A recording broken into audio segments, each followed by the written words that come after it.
how you doing? I've got a video today about the news, but I thought instead of making it one by one, because there are quite a few things, I'm just going to do it all in one, just to save a bit of time.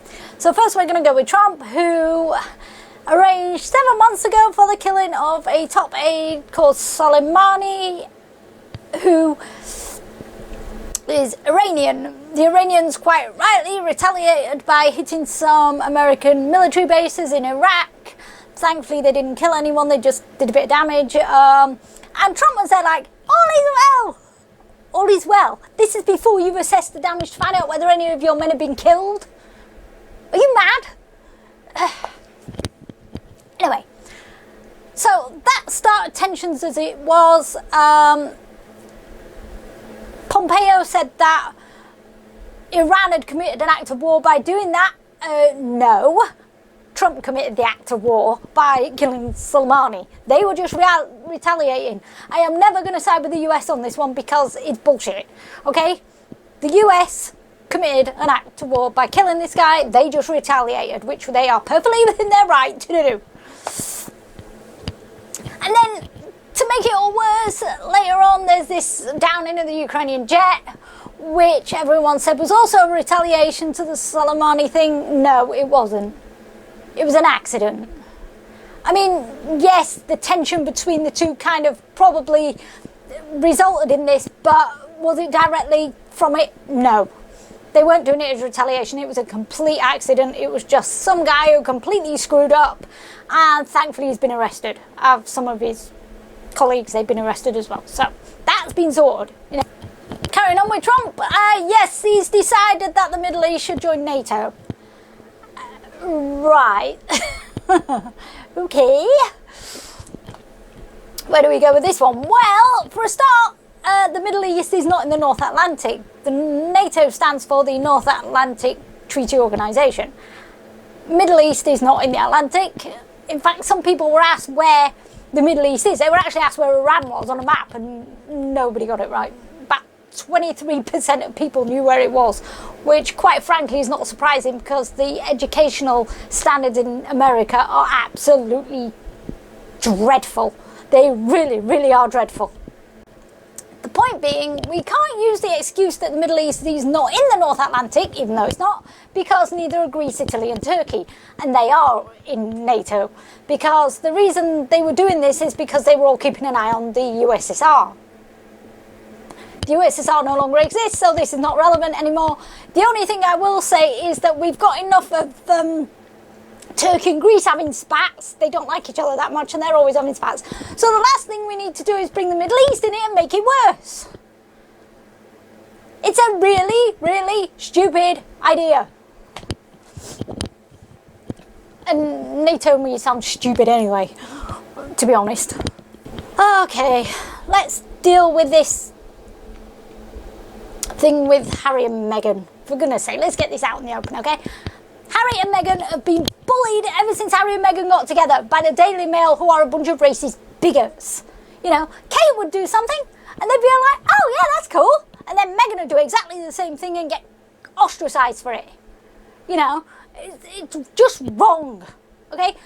I know what being bullied's like. I've been bullied for a lot of my life, and I know how miserable it is, and I know how it can really destroy you, you know. So, I'm with Meghan on this. Meghan and Harry, if they want to leave the royal family and get away from all this shit, I'm totally with them. Go, off you go, guys, and I wish you the best, you know. The royal family, you should be ashamed of yourselves. And the Daily Mail, I have nothing but contempt for you. No way. Right? And will everyone shut up about this white privilege garbage? Don't tell me that because I'm white, I am more privileged than Meghan Markle. She's a TV star earning millions and she's married to a prince. And you're telling me that just because she's black, I'm more privileged than she is?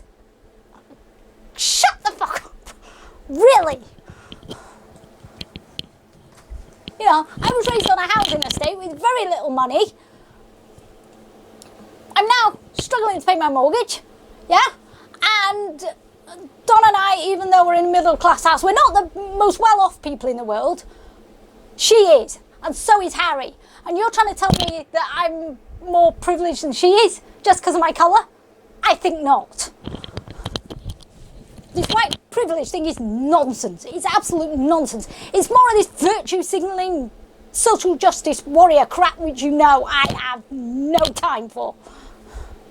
But do I support Meghan Markle? Damn right. Got to Canada, my darling, and get some peace from these racist bigots, alright? Please do. I'm on your side there. So, there, that's my rant over about Meghan and Harry, because I'm so fed up of hearing about the whole damn thing. Okay, good news in Northern Ireland. Stormont's back up and running. Yes! It's been shut for 3 years. It's been just ridiculous. The whole power sharing fell to pieces. Now the power sharing's back and Stormont's back up and running. So that is good news. That is something I'm really pleased about. Being a person who has a background in Northern Ireland and having friends from Northern Ireland, I'm really pleased about that. Okay, last of all, Australia.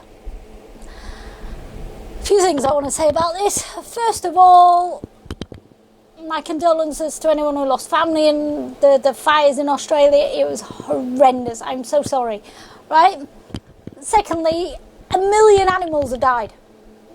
Whether they be koalas or wallabies or kangaroos or insects or dogs or cats or... it doesn't matter. 1 million animals have died. Yeah? Why? Because it's been one of the hottest Januaries in Australia on record. When are we going to get it through our heads that climate change is not a joke? When are all you climate change deniers going to get it through your head that climate change is real and it needs to be sorted? It's no longer funny. Our planet is falling apart and everyone just seems to think that it's all a hoax. No, it isn't. It's real. Look at Australia and you'll see it's right there in front of you. Stop horsing about and let's do something. Oh, which reminds me of something else I'll get to in a minute. Right? So one quick thing about Australia. Whose bloody stupid idea was it to hold the qualifiers for the Australian Open outside? At least 3 people have nearly choked while they've been playing and have had to quit because of this.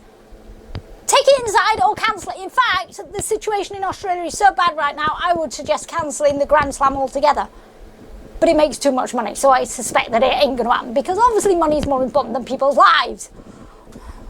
But yeah, I think the Grand Slam should be cancelled straight away. Okay, speaking of the environment, apparently Extinction Rebellion have been put on a list of groups who are considered to have extremist views. Since when was wanting to save the planet extremist? They were saying that these views may become violent. Alright, there are people like PETA and a few of the other animal rights people who've turned to violence. Yes, I agree. That is a legitimate concern.